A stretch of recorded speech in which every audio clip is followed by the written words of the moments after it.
Real life, ladies and gentlemen, you once again welcome to the Kingdoms podcast. And today I have with me fighting out of New Jersey, United States of America, the tech guru, Andrews. How are you, Mac? I'm good, my friend. Thank you for having me today. I'm excited to be here. Whoa, I am excited to be here as well. And because you very much align with my philosophy on AI. I think I am very, very biased. I am very biased, I'm really happy. But one thing I always say is gratitude is good attitude, and the SI unit for measuring life is time.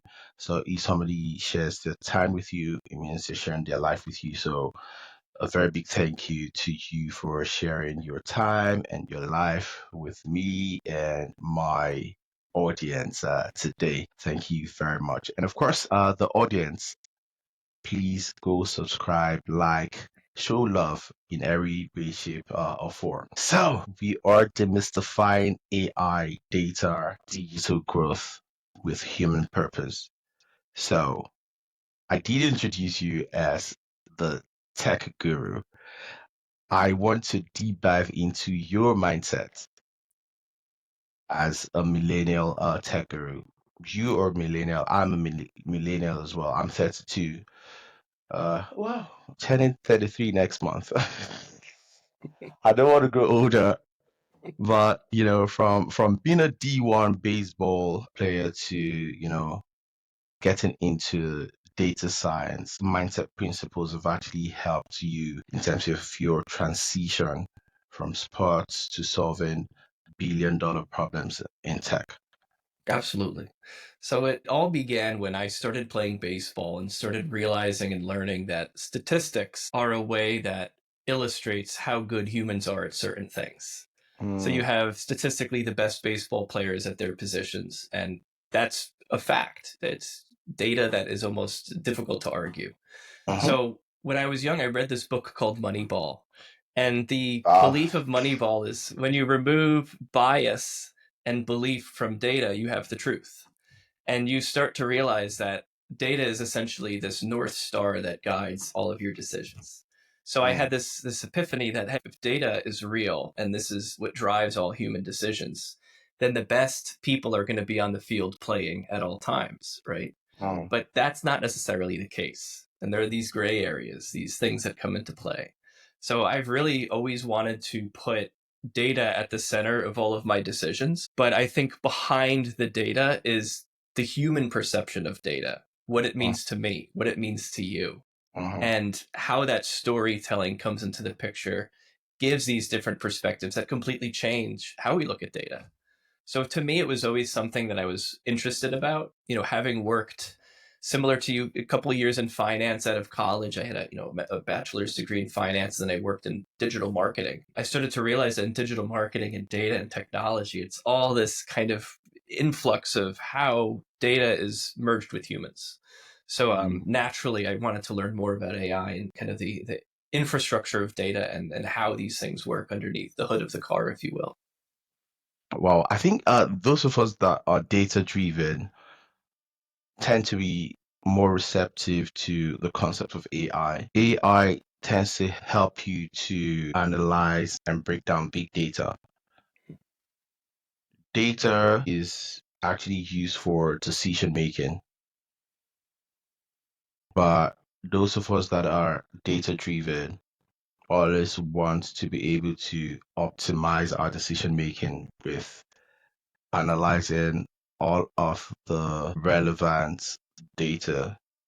So in every equation, you have the dependent variables, you have the independent variables, right? But sometimes you probably create a model wherein you don't factor in all of the relevant variables Yeah. due to a limitation. Oh yeah. But AI has made it easier to factor in everything. So like I could very much relate with you stating that the best players would actually be on the field if, all of the relevant data is actually assessed. But that human factor is always there, and the perception. It's true. It's true. It's an interesting discussion because when you think about data in itself, there's people that are passionate about it and people that don't quite care about it. And Mhm, similar to work, there's people who are passionate about problem solving. They mhm, see a problem and they understand the need to use data as a means to creatively find solutions. And as a byproduct, those are the folks that are going and using AI because they have this curiosity. Well, I'd like to do this, but is there an easier, quicker, better way of doing it now that I have these tools? mhm, It really starts with that curiosity and that urge to try to find a better, easier way to do something. mhm. It's crazy the way the world is now fast paced with the introduction of AI and robotics. But you, like, how do you stay grounded? You're a family man, you're a farm owner in this AI world. Like, how do you do it? How do you balance the That's a good whole thing? question. It's a good question because working in AI and around it, you're basically always stuck to a device, whether it be your phone, your computer, some type of platform or work you're doing. And I almost find that the best way to detach from that is focusing on like primitive tasks, like going outside, mowing the lawn, walking my dog, like hanging out with my kids, kind of detaching yourself and isolating yourself away from technology. And I think that that's important because you need to maintain that human level of kind of Hmm. that family aspect that I love so much. Now, when you're younger and you don't have that, it's easy to get caught up in that flurry of Hmm. working, and it's almost like a whirlwind that you get stuck in at times. But as I've gotten older, I've been able to compartmentalize and detach myself from that kind of situation and walk out of my office and almost walk out of that mindset for a little bit. I love how you talked about, connecting with nature. But for me, I feel like connecting with nature has a way of rejuvenating you as a person. But what would you say like connecting with nature does for you? Because as much as we are caught up in the whole tech, what I say, tech craze in this age and time, I think it does have negative health consequences. Let's not deceive ourselves. But connecting with nature helps you keep that human side.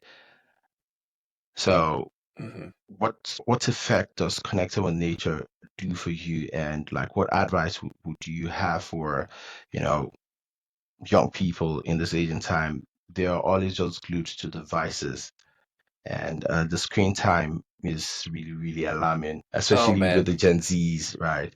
But connecting with nature, what are the advantages? Sell it to the Gen Zs Uh as a big brother, a millennial. Yeah, that's it's interesting, right? What I see, and I think it starts with the data. Like to what you just said, the devices, the amount of time that humans spend on devices. If you look at YouTube videos of a concert or some type of event from 2006 to 2000, say 14ish, you're going to see videos of people without cell phones. It was the last era of true, I want to say, human to human interaction, and I want to say open mindedness to the world away from your device. And if you look at the data from, say, 2014 till today, particularly the last 10 years, you went from literally people on their phones from an hour to a day. Now it's up to 6 or 7 hours, maybe even eight, depending on the age. And what you need to essentially do is understand, what is the value of that? What are you learning? Are you getting information that's helping you make money, that's bettering you as a human? Perhaps, right? If you're doing it right. But what are you then losing? Are you losing that ability to connect with humans personally, connect and maybe find someone that you could build a relationship with, that you could work with? Is it pushing you or holding you back from finding your next role? Could you be working, learning about something, training around something? And I think if you think about the data of life in itself, if you're not doing something today, somebody else is. And chances are they're doing it better than you, quicker than you. So you have to have that type of competitive atmosphere to understand that technology is a weight that holds you back at times. And I think that the more you embrace nature, the more you can find that level of happiness away from your phones, away from your device. And it helps you understand the perspective of the world and humans a bit more. Because I think what happens is technology becomes so ingrained in your behavior that you see it impacting cultural communication, societal communication. Particularly in America, you see how technology, the speed of information, can truly manipulate people in a way. So to me, it's almost getting out there, talking to more people, and really connecting with nature and the world that you need to do every day in order to stay grounded in this world today. I love that. And I think one of the connecting points between your philosophy and my personal philosophy regarding AI is you always say humans first, AI next. And you often say that investing in humans is greater than investing in tech. So, what does that mean in a practical and business oriented context? Absolutely. So humans first is this idea that AI is a complex tool. There's a couple analogies I like to make, but we all know PowerPoint, Excel, these tools we've used for ages. Imagine if a new Excel came out next week and your boss just gave you a license and said, "Hey, go figure out how to use this." And you kind of look at it and you're saying, "Well, what is this? How does it work? What was it built on? How can I use it?" And you go through this stage of almost denial where there's two routes of AI. Hey, I get it. This is cool. Like I can use this to help with tasks, to help obtain information, complete things.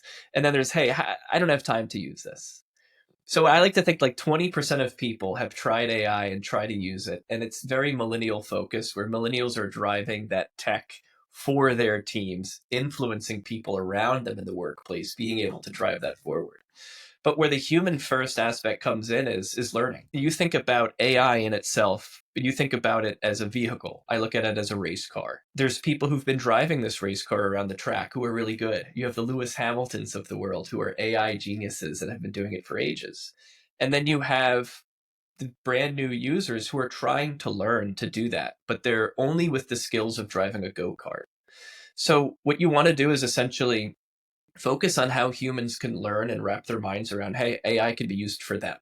It's almost showing them that this is a race car, but this is how the engine works. This is how the brakes work. This is how you drive it. This is how you use it. Here's strategies for taking a turn, going really quickly, things like that. And you start to realize that it's an assistant. It's a tool. And you have to break people out of this mindset of saying, hey, we're all humans. This is a tool. It's here to stay. It's not going anywhere. Do you want to learn how to use it, or do you want to keep using your pickaxe and shovel? Because there's a better way to mine for gold using AI. So I think it's been out for 2 years. A lot of people have seen videos. Most humans have tried ChatGPT if they're able to do so. And if they're not using it every day, then they don't see value in it. So it's creating and finding that human moment of epiphany for finding value for them. So, how can SMEs, right, embrace AI without losing that human touch and a brand authenticity? That's a very difficult part. It's You're working in a world that's so complex that a lot of times in many cases you've endemically learned the complexities and the statistics behind it before learning how to speak about it and how to simplify it and work through it. So I think a lot of it comes down to the simplification of how these systems work and how they're operating and facilitating data in and around the business. And I often say that you want to be a Sherlock Holmes. You want to find out where the data is coming from. How is it flowing? What does it mean? How can you use this data to improve how it works? If there's an opportunity to become more proactive with the data as opposed to reacting to something. These are these elements that you try to coach through. And it's almost it's an upgrade into human strategy. And a good example is, say that, you own a business and there's a giant order that comes in for a product on a Friday afternoon.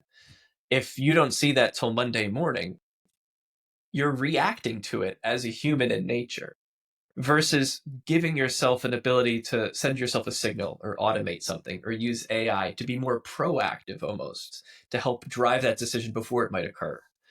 So there's so many ways of improving human strategy, but it really just comes down to learning more about data and learning how you use it to drive decision making.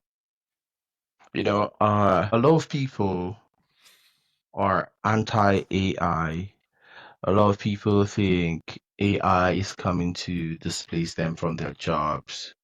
So there's this group of people who are trying to form a resistance to AI. But what would you say? And what would you say to this kind of people?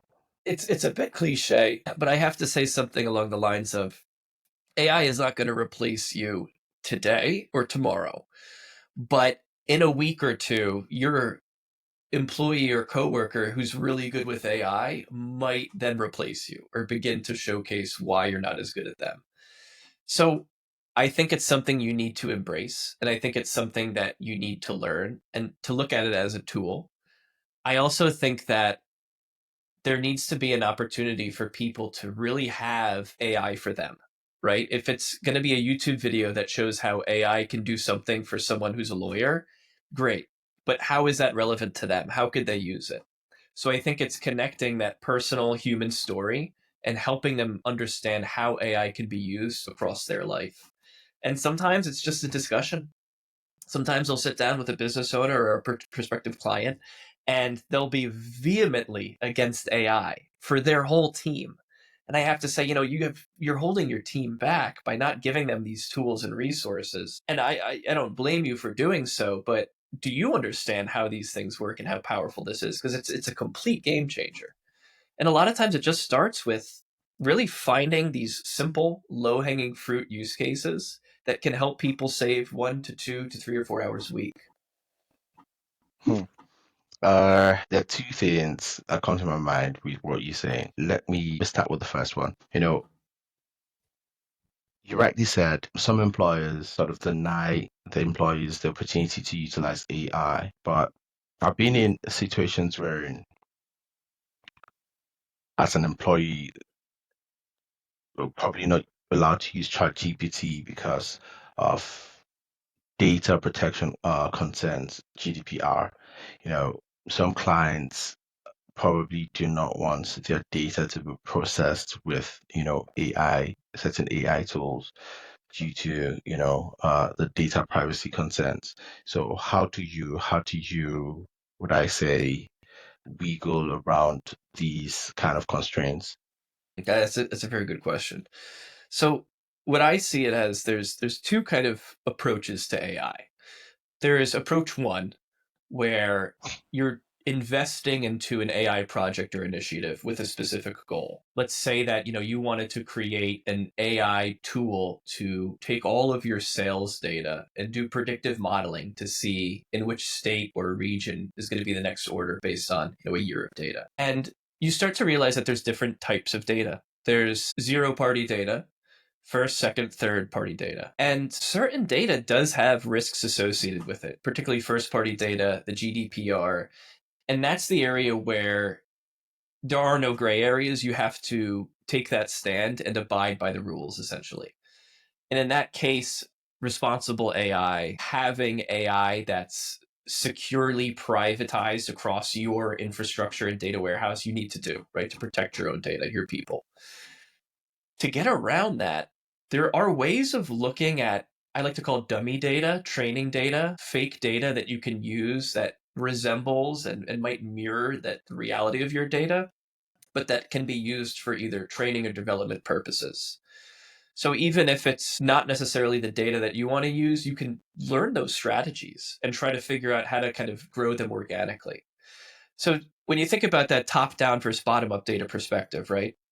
The way to really optimize it in a bottom up perspective is using Copilot, using these different types of tools like ChatGPT. And in essence, if you're not overwriting data and driving decisions, you can pick apart processes, you can have low hanging fruit. If you're looking at all these different executions and tasks, AI might be able to help you with 10 or 15 of them out of 50, but that's a good enough start.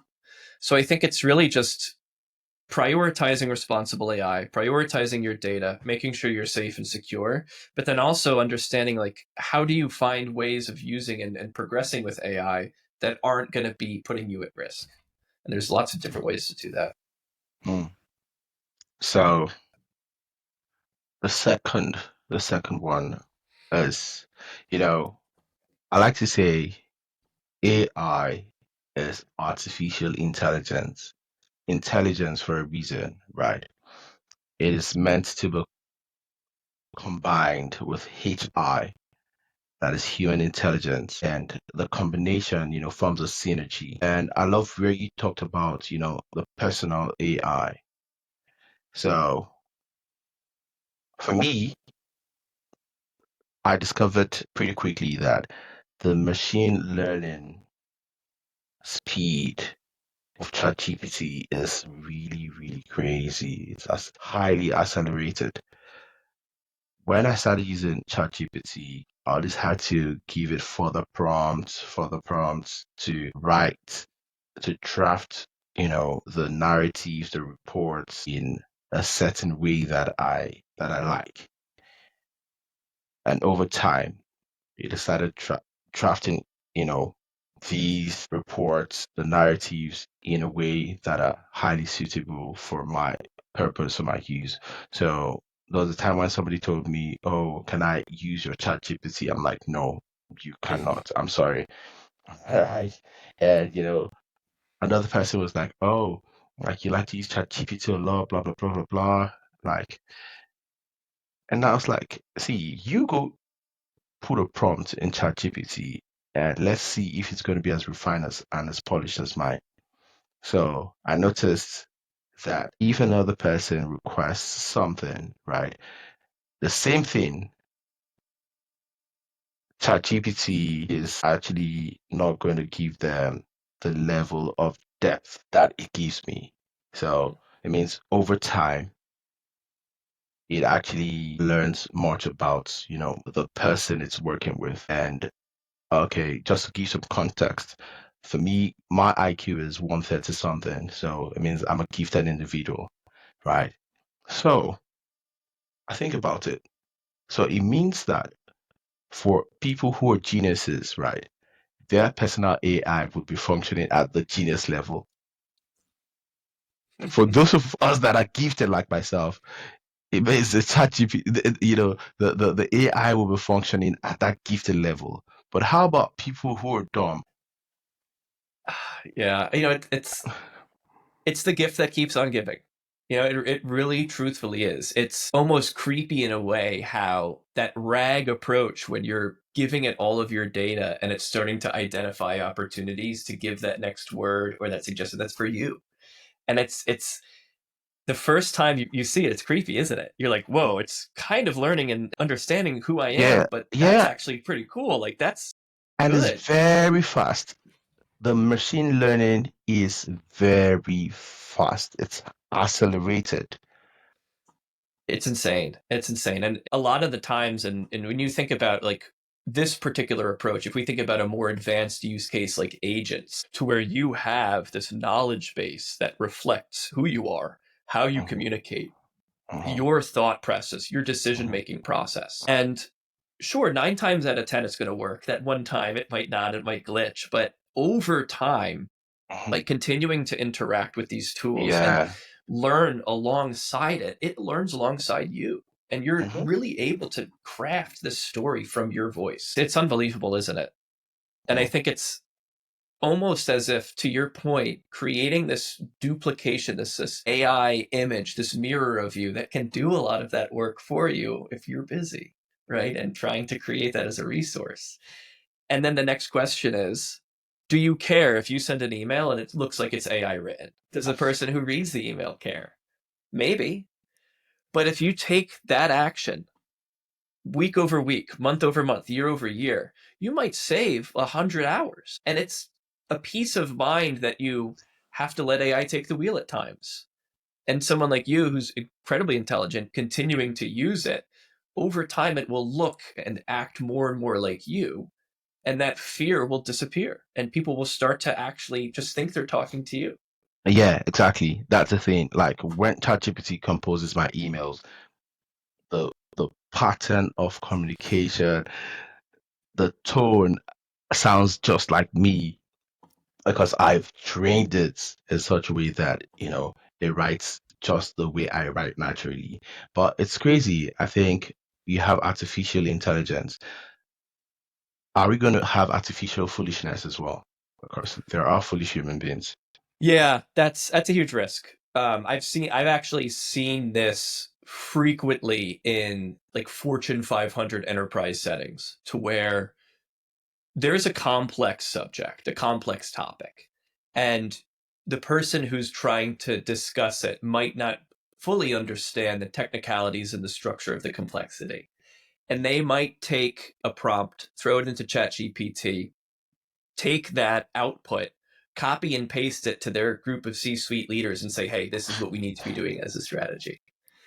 And this is, I like to say, an element of risk that's associated with top-down decision making and data, right? So think about your background as a CPA. Think about an owner of a CPA business who likes to say, hey, we need to invest in an AI tool to do this. I think that this is a trend, this is a strategy, this is what we do. And you might go hire a consulting agency or a large business to put together a strategy and plan. Now, that could take 6 months before you have a positive ROI. I like to say 80% of the time is you make a decision on top of the ground, and then you dig underneath the soil, and you're going to find out if there's oil there or if there's nothing there but dirt. And sometimes it's so dirty that this project timeline will double because you have to spend time cleaning data. You have to bring in data scientists to your resources to clean it. So you think of this top down perspective, that's where the foolishness can happen. That's where, if you're not approaching data strategy in the right technical sense, you will be investing into areas, overspending money, and that could be better invested into humans, right? Buying licenses, training your people, showing them how to use these tools, and allowing that organic kind of opportunity to arise from the bottom. It's like this war room theory where you have all these people in the war room talking about battles, what's happening, who's winning what battle, who's losing what battle. And they're talking about building out new missiles and investing in artillery. But if you want to know the reality of what's happening with that battle, you have to talk to the soldiers, boots on the ground, who are fighting that every day, because they're going to help you build that strategy. So I look at data as an iceberg. And at the very top, you have your CEO looking down. They might not know what's in the middle. They can't see below the surface. But then at the very bottom, you have all your engineers, your managers, your analysts doing all that work. And it's truly like meeting in the middle and building that strategy together. Because if you think about investing into an area as an accountant, you probably know areas that like aren't going to be the next innovative way to grow. It's Hmm.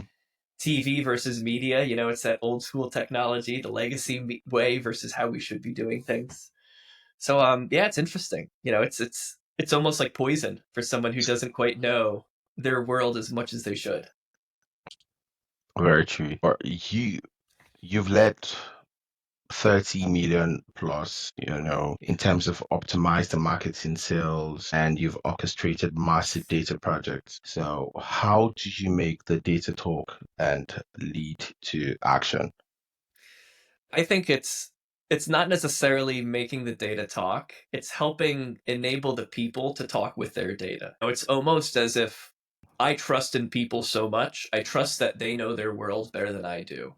And I don't want to come in and tell them how to operate in their world in technical perspective. I'm not going to go into someone in like a quality supply chain manufacturing area and tell them exactly what predictive model they need to do to optimize, their exports from the western coast of the US next year. But what I think it is it's understanding the true challenges and tribulations of teams and people, and understanding the cadence of how much time is spent doing certain things per week. So what I like to say is you take a 40-hour work week and you chop it up and you segment it into how many hours you spend doing what activities and executions. And more so than not, you'll find that there's certain portions of the job that might take anywhere from 8 to 12 hours a week. So almost acting as a psychiatrist in a way, you're trying to find out, if this 8-hour process happens 52 times a year, what are the steps of that process from front to end? What is that sequence of actions that you then as a human need to operate and act on in order for that to be complete? And it's really understanding how AI can be used across these sequences of events. And like I said earlier, it's not going to do everything, right? But if it can help you kind of cut a corner here, save 20 minutes here, that's the power of AI, is these compounding moments of usage that help us drive value. Now, in an organizational perspective, you're going to look at Copilot as a license, almost as a cost center. It's like, hey, everyone's got this Microsoft accounts. We have all these different accounts for access to data, and they're just looking at it as another expense. So what you need to essentially do is understand, all right, how do we get these licenses, get the right people, the right teams, the right resources to train and then optimize their respective business? And how do you come in and help them understand how data systems work, how automation works, how data science works, but how most importantly, it works for them. And that's where you start to see, okay, you're taking teams that have processes and you're completely optimizing that process by 20%. Now, over a large team, 200-300 people, that can have, drastic impacts. But in itself, you're optimizing the business and you're using AI tools to do so. So that's where really the massive cost savings comes in, is you might have a process that costs you X amount of money and requires X amount of hours per week. But optimizing that scaled across large teams, across large operations, that's where you see that massive value start to accrue. Mm. Yeah, because the little drops make the mighty ocean. Yes, very much so. It's like democratic in nature, AI, if you Mm. will, because it's the power to the people, and it's throwing away your pickaxe and your shovel and giving you a futuristic tool to do things differently. And it's bridging that gap is really the comes to the person itself and how they approach data. Mm. I heard you talk about Copilot a number of times. I was thinking, anyways, I've really not used Copilot because ChatGPT is my best friend. Google were trying to suggest Google Gemini to me recently, and then it made me think, let me ask somebody who is, tech oriented, between ChatGPT, Copilot, Gemini, which tool do you think is still the most effective?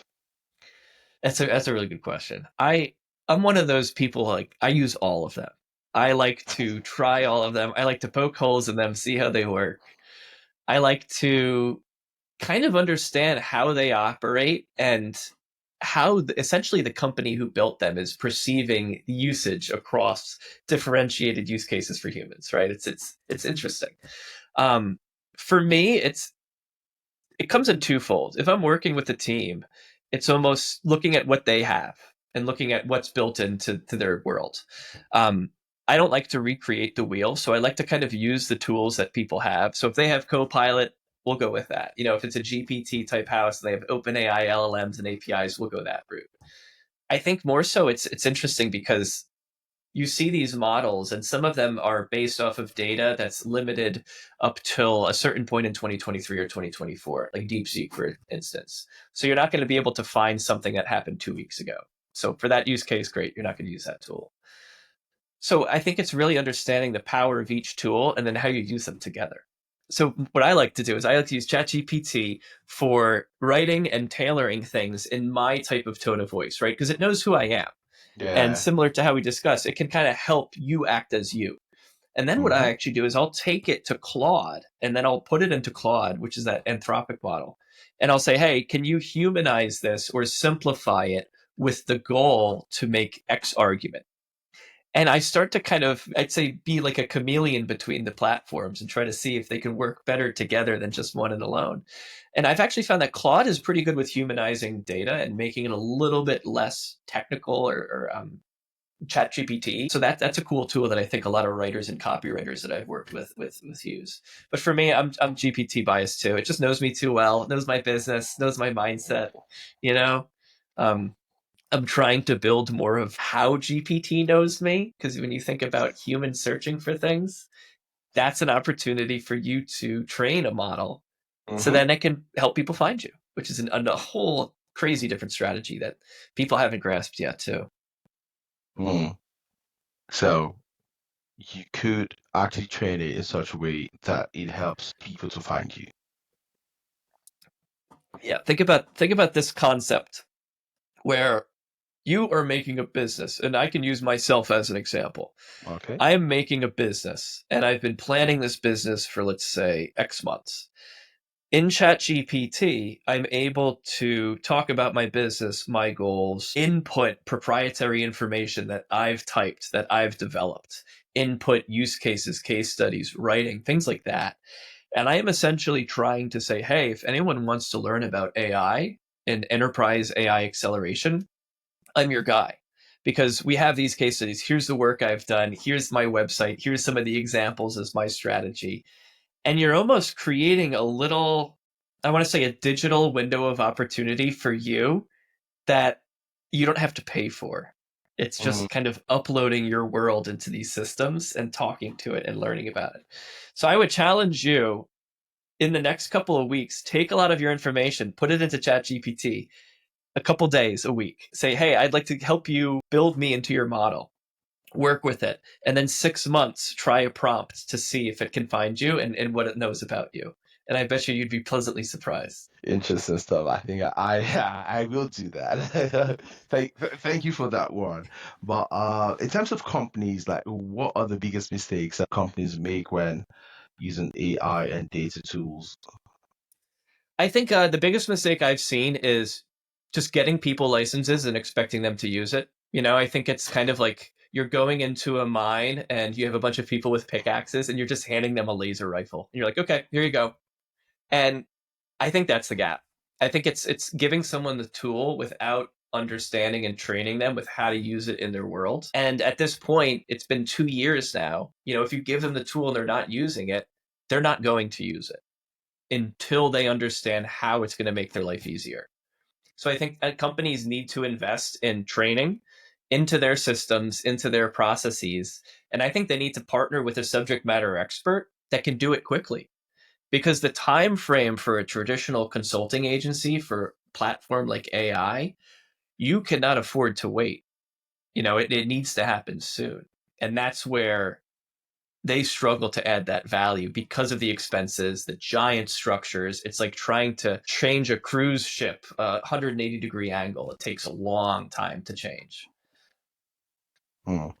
So I think before we started the pod, you were talking about some AI literacy program that you're quite involved in. But I would say, what does AI literacy really mean in 2025?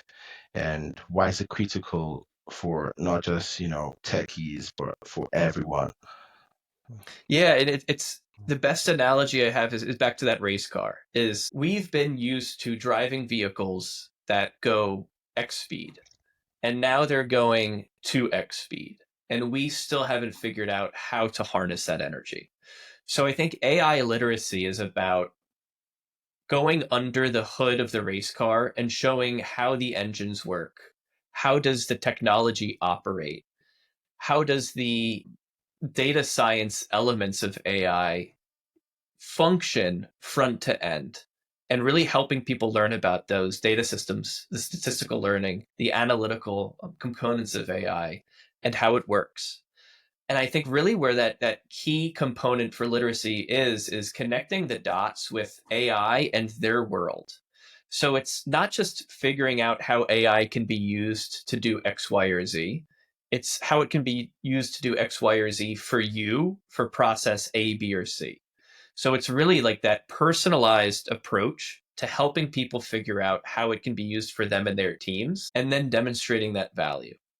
And a lot of it comes down to coaching. A lot of it comes down to live demonstrations, helping coach people through actual prompting and setting up AI agents and applications that work and function properly, and really being that resource for them. Because it's almost like it's a gamification of sorts, where it's like if you can get them that goal of finding and saving time, you've won. And really that's what you need to get to. So yeah, AI literacy, like it's complex stuff, man. And it's none of this stuff has just crawled out of the surface of the earth. It is a fresh new tool. It's been around for years. It's been around for decades. So I think that's the important part, is the learning about math, systems, and real world applications of AI, not just like fluffy kind of use cases that you saw on Instagram or Google. So how can professionals and, corporate leaders prepare their teams for an AI integrated future? I think it really all starts with the goal. Like, what is your organization's goal? What are you trying to do as your mission?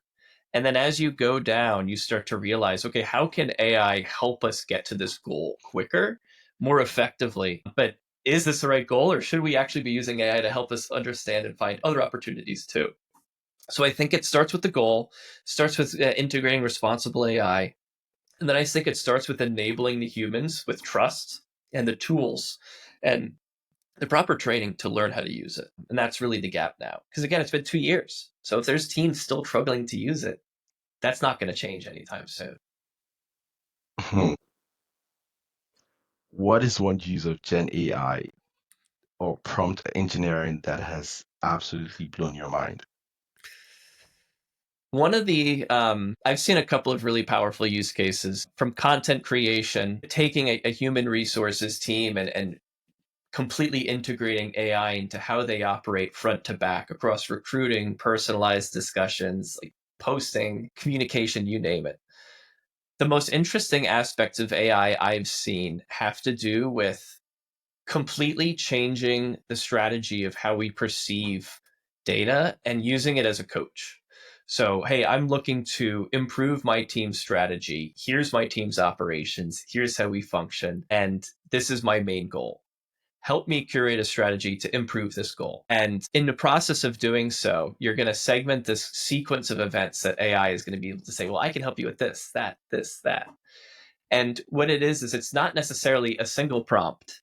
It's like a string of 7 or 8 prompts to do a really intricate, meticulous type of evolution. And that's where I think it gets very interesting because you can strategically think and pick apart any of those strategies, but then you can use your own data. You use the goals of your team, the KPIs that you're trying to work towards. And it's really just trusting the tool and working with it. Um, there's I like to say, like, there's best practices built into AI for years. If you want to go hire a giant consulting agency to put together some type of A/B type approach or strategy or a fundamental evolutionary business mechanism change, if you will, then a lot of times it's just really understanding, like, what are the goals of that, and is there a cheaper, quicker, better way of doing it, and can we explore that together, and enabling people to have that open mindset. So you want to give your people a sandbox, you want to give them the right tools, you want to let them play, but you want to guide them and give them that foundation before you do that. Otherwise, you're going to be wasting time. So are you able to share like a real life story? I know you like use cases, right? But are you able to share like a real life story where AI or smart data solution was able to help transform a real business outcome? Absolutely. Yeah. So going back to that cadence and tasks and how many hours a week we spend doing things, one of my clients basically had this project management team that was between 60 and 70 people. And, we picked apart the operations of this team. And we essentially found out that every Monday, 52 times a year, there was this report that needed to be extracted from, let's say, System A. That Mm, report needs to be massaged. It needs to be updated. It needs to be essentially curated by hand across each of these 60 or 70 people on that Monday with the goal of preparing a report for System B. So it goes from System A to System B, right? Seems simple. But in between, there's all this heavy lifting that has to occur.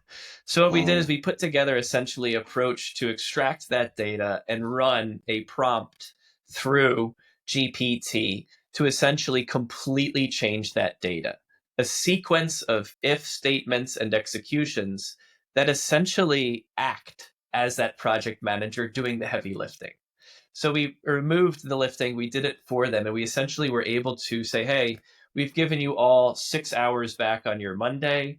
Don't worry, this report's not going to take you the whole day anymore. Here's how you do this part of it, here's how you do that part of it, and that's it. And wow. you think about 70 people, 60 people on a team saving 6 to 8 hours a week every week throughout the year. I mean, the compounding value of that is massive. But then you have another problem. So now you have a 30-hour week that people are looking at and they have all this new time. What do they do with that time? How do Mhm. you invest in your humans? How do you then help develop and train them more? So you need to have this plan to say, hey, let's assume we're going to save people six hours a week. What then do we help them grow with? What tools do we then give them? How do we train them? How do we reinvest that time to grow us and our business together? And that's kind of the abstract opportunity for AI that a lot of people haven't really recognized yet, but it's out there. So you have worked across Fortune 500 companies and startups as well. So what are the biggest mindset differences that you have noticed? The biggest mindset differences I notice are an open mindedness to technology and data. I tend to find that people that are more analytical are more open minded to using AI and Mm, technology in itself. I think when people perceive data as a means to decision making, they're naturally more apt to wanting to use AI. I will say it's also an age thing. Like I worked with people of all different types of walks of life at different ages, and there is a demographic, I want to say, resistance to technology after you get past a certain age, like say 55 years old, right? Like those baby mhm. boomers are inherently against technology and AI. And that could be difficult because you have to personalize and have a bit of a different approach. We're working with them because it's a different discussion. It's I get it. You don't buy into it. It totally makes sense. But like, can I show you a few things? So it's like you have to all be like that millennial son for all of them. Because like I'm 36, right? I'm in that age where like I knew life before technology and the internet, but now I feel like this responsibility to help showcase people like, hey, I can make your life way easier. It's not hard at all and it's not complicated.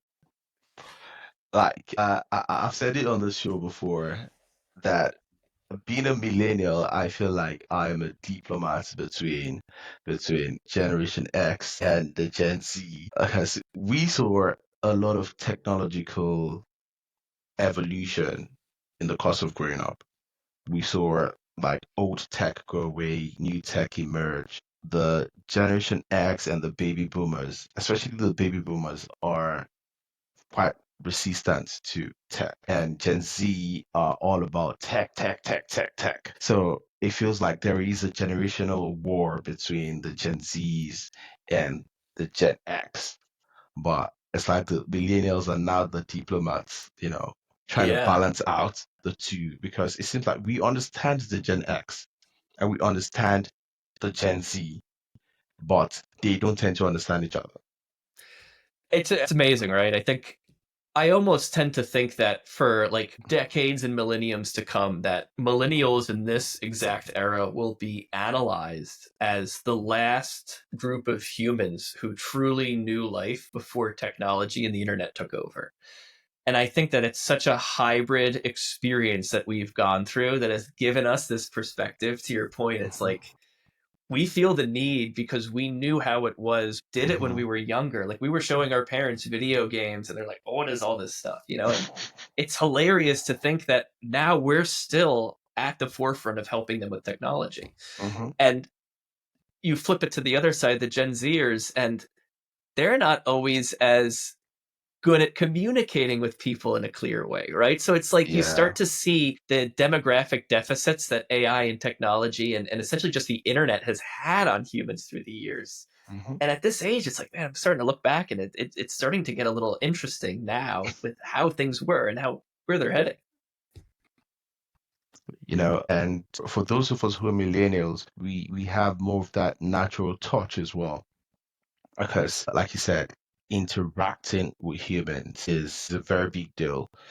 But we were fortunate to grow up in that last era where how would I put it? Where that organic touch in terms of human communication was actually very, very emphasized. Because technology makes human interaction quite superficial, but it is essential to have that humane touch, that organic touch when it comes to human interaction. We are in an age and time wherein, yeah, I can connect with you across the pond, right? And we have a fantastic conversation. But if I were to meet you face to face, both of us being millennials, will still be able to reproduce that beautiful organic interaction. But a lot of Z Genners feel in this regard. Yeah, it is interesting.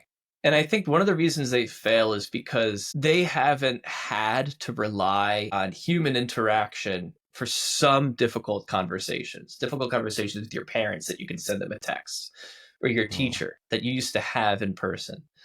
And I think it's, I want to say like a little bit of byproduct of COVID, that era of changing how we communicate, and like those core development years were essentially stolen from a lot of people, and they were unable to communicate and be social and drive that. So I think it's like there's so many different ingredients that came to it, right?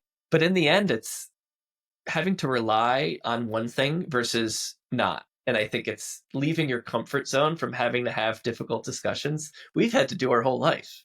And mhm. there's other ways where they can cut corners and don't have to have those difficult conversations because they can do it behind a phone, or they can do it behind a computer. So yeah, it's bizarre. Wow.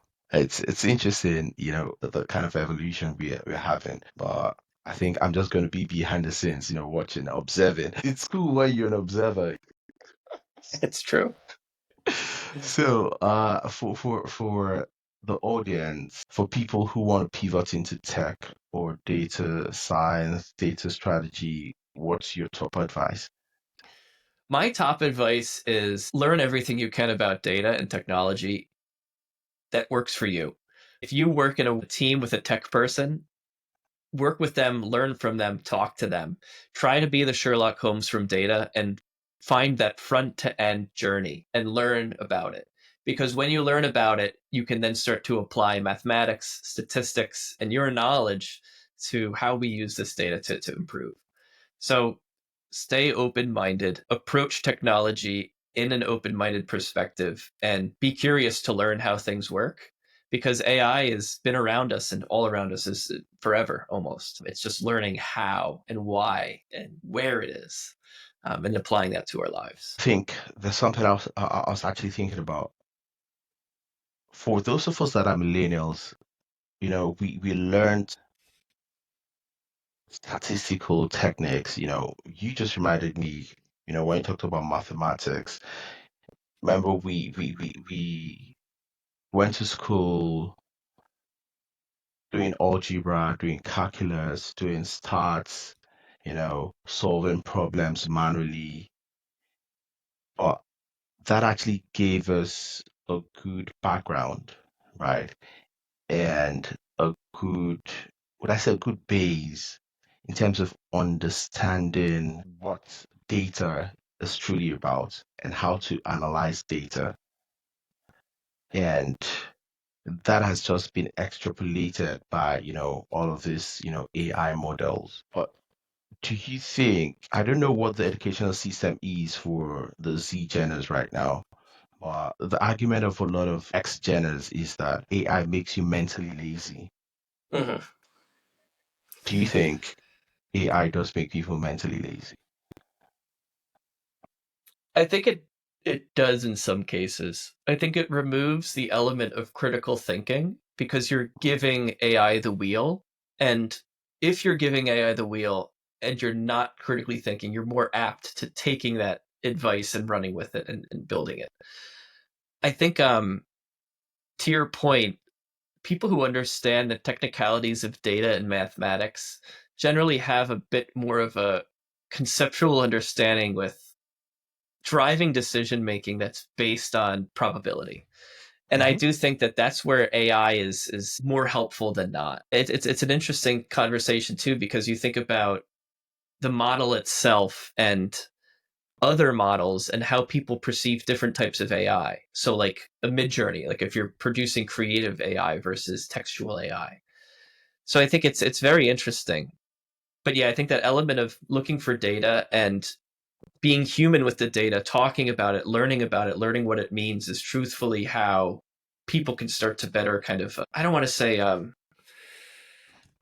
learn to use it, but start to get good with it. Um, because that base is actually very important, and whatever output the model gives you, for example, GPT, right? You would know if to refine it further or if to run with it. But a lot of people just run with it. Yeah, and there's risks there, right? Like I wrote a whole Yes. white paper, and I had a whole white paper I wrote on AI acceleration and investing into certain types of behavioral programs, and it gave me 20 false sources for like papers that don't exist with fake names, and you need to question it and challenge it and find out if it's real or not because it's getting so good it's almost fooling itself now. I'm telling you, It's crazy. I'm really, really crazy. So for people that are connected to us today, that want to start implementing the use of AI in their daily life or business, so what three tools or mindsets would you recommend? My biggest recommendation is download ChatGPT, download Claude, and download DeepSeek, and start to play around with them and spend 15 minutes a week prompting. Try to find something you're looking to do or take a dumb question and put it in there and see what happens. And just start to use it. I think that that's the biggest advice. Once you understand a little bit about how it works and you have like that initial moment of like getting it, you do like that beta test, then it's you're either going to start to use it and play around with it more and get curious, or you're going to move on and not use it. So it's that critical moment of finding value and learning about it in an open-minded, curious way. That's the first step. Interesting. So, wow, it's hard to say goodbye because this has actually been a really, really I think I lack an adjective because it is actually superlative in terms of how interesting and thought-provoking it has been today in our session. But I'm going to end with a quick fire round session, quick fire questions for you, and you have to answer as briefly as possible. Are you ready to rumble? I'm ready to rumble. Okay, number one, ChatGPT, Midjourney, or Claude. Pick one for a stranded island. ChatGPT. No, no thinking required. I will pick ChatGPT any day. No, it already knows me. It already knows what I want to eat on that island. I am telling you. Number two, what's one tech myth you wish people would stop believing? The AI is going to take your job tomorrow. It's not the myth. The reality is, someone who's really good at AI is going to take your job next week. Mm, interested. Number three, early bird or midnight coder. Oh, Midnight Coder for sure. Okay, number four, the best book or podcast that shifted your mindset. Definitely Moneyball. Being a baseball player, great book for any athletic team or coach or anyone looking to learn more about data in their team. So, number five, AI in 10 years, utopia or chaos. I don't know. Things change. It's the next craziest tool is going to come out next week, and it's so difficult to predict. But it's just yeah. I don't know. I think I'll go for chaos. Whoa! Thank you very, very much for your time today. Do you want to leave a shout out for anybody before you leave? Not necessarily. I wanted to give you a shout out for having me on the show, my friend. I appreciate your time. It's been so great Thank to you. connect, and it's such a great conversation. Honestly, I feel like we could talk another hour or two. Whoa, I'm telling you, but of course, you have to go. So, to the audience, if you've actually listened or watched until now, what are you waiting for? Go like, subscribe, share with with your friends, your family, your foes, anybody you can share with. Just please share. And of course, you should share with the ex-boyfriends and ex-girlfriends and ex-spouses. Just share with everybody, let everybody get this, wonderful sessions that we're having. And of course, I work tirelessly to bring in fantastic individuals like Mark Andrews to have great thought-provoking conversations. And for me, it's love and respect to look after yourselves. So bless.